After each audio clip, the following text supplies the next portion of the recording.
The essence of the wisdom of Kabbalah. Who is a Kabbalist? What is his age? 18, 40, 85? Education. 3 classes of elementary school, or maybe he's a doctor of science. Profession. Plumber, doctor, or scientist. Married, single, does he or doesn't he have children? Is he poor, rich, sick, healthy? Is he male or a female? According to external social characteristics, a Kabbalist is no different at all from other people. What unites all those that come to Kabbalah is just one thing: the question about the meaning of life, which burns in these people and keeps them on the trot. And they begin to search and search. What is the purpose of human existence on earth? Is there life after death? Does God exist?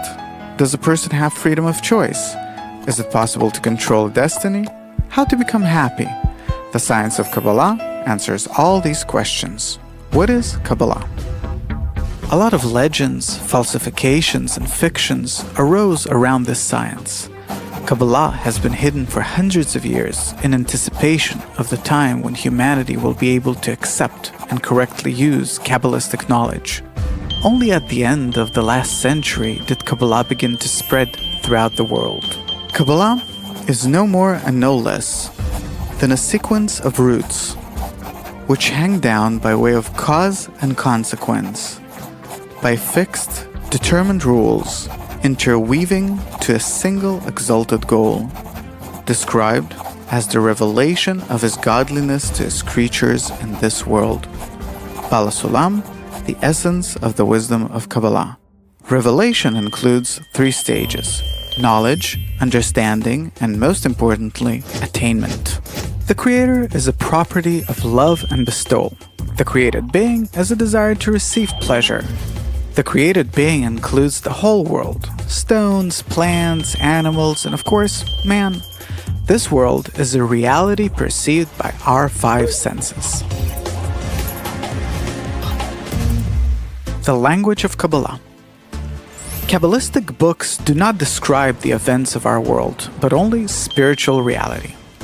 To describe spiritual reality, Kabbalists use 4 languages. The first is the language of the Torah, which describes the upper world in the form of a historical story.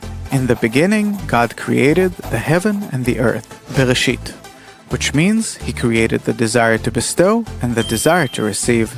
They're called the heaven and the earth. The science of Kabbalah explains to us how to use these 2 forces correctly. The second language is the Halakha. This language describes the upper world in the judicial style, or in the form of a code of laws. Third is the language of Agadah, that describes the upper world in the form of legends. The fourth language is Kabbalah. It's a very accurate and rational language of spiritual engineering. The system in which Malchut and Bina connect together and Malchut acquires the properties of Bina is called the soul. Michael Lightman, Kabbalah for Beginners, Volume 1. Malchut is the desire to receive, and Bina is the desire to bestow. It's recommended to study the science of Kabbalah in the language of Kabbalah. The process of studying the science of Kabbalah. Studying Kabbalah is not an accumulation of knowledge, it's an adventure. In Kabbalah, we study our nature, the desire to receive. We gradually attain the desire to bestow, which is above time, above space, above movement, and above life and death. Tell me, is there a better way to find a way out of the maze of deadlocks than to climb up?